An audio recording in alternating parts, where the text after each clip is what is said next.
Grabe, ang birthday pala ni Carla ang nakabreak sa record ni Erica. At sino kaya itong natulala? Yan ay malalaman na natin mamaya, mga kalingap. Isang mapagpalang araw sa inyong lahat, mga kalingap. Sana'y hindi nyo po makalimutan na mag-like sa video na ito. At paunawa, tapusin muna ang kabuuan ng video na ito, mga kalingap, at para malaman ang nilalaman nito. At maraming salamat po sa pagpatuloy na pagsuporta, lalo na kay Kuya Val Santos Matubang at Kalingap Rab. Hindi inasahang napaka-special at ingrande talaga ang kaarawan ni Carla, mga kalingap. Bakit? Dahil sa lugar pa lang or venue ng party ay talagang masasabi nating pinaghahandaan ito nila ni Kalingap Rab. At sigurado akong may mga hangover pa ang karamihang viewers ngayon sa naganap na birthday party kina Carla, mga kalingap. May nakapagsasabi na mga viewers na hindi talaga nasayang ang mga tinutulong ni Kalingap Rab kay Carla, mga kalingap. Bakit? Kung ito nasabi, dahil sa si Carla, mga kalingap, ay totoong nagmamalasakit sa Team Kalingap at nakikita sa kanya ng karamihang taga-suporta ni Kalingap Rab ang natural lang niyang ugali talaga ang pinapakita sa likod ng kamera.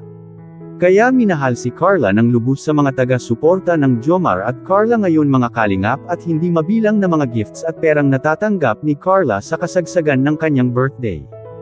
Kaya kahit si Carla, mga kalingap, ay aminado siya sa kanyang sarili. Na sobra anya niyang napaka-palad na kasama anya niya ngayon ang Team Kalingap. Which is totoo naman ito, mga kalingap. Dahil sa simula ng natulungan si Carla ng Team Kalingap ay ang dami talagang nabago at dumating na biyaya sa buhay nila. Naakala niya dati ay habang buhay na lang silang nahihirapan na makaraos sa hanap buhay nila, mga kalingap. Maalala natin na naglalako lang si Carla ng puto at para may pangdagdag gastos sa kanyang pag-aaral.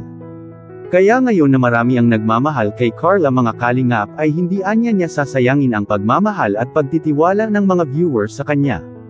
Bagay na nagpahanga naman sa lahat dahil sa ipinakita ni Carla na pag-uugali ay napakadami ng mga nag-sponsor at tutulong sa kanila ngayon, mga kalingap. Si Erica ay minahal rin dati ng taga-suporta ni Kalingap Rab, ngunit nabigo lang ang ibang taga-suporta ni Kalingap Rab dahil sa kanyang ginawa na bigla na lang itong hindi nagpakita. At ngayon ay napag-alaman nila Kalingap Rab na si Erica na kanyang pinasikat, mga kalingap, ay may tumutulong na palang iba ngayon.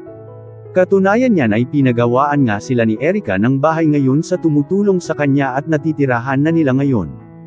Ngunit ang isa sa mga problema nila Erica sa kanilang bahay ay hindi pa ito tuluyang natatapos at wala pa itong kumpletong mga gamit. Ngunit mas mabuti na din, mga kalingap, dahil sa may masilungan na sila ni Erica na matibay ang bubong at hindi na mapapasok ng tubig.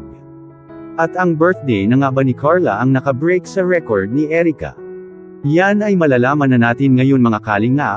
Opo, na-break ni Carla ang record ni Erica, mga kalingap, dahil sa viral ang video ni Carla ngayon at siguradong mahihigitan ang views ng birthday ni Erica dati. Anong masasabi niyo po, mga kalingap, tungkol dito? Please comment and God bless you all.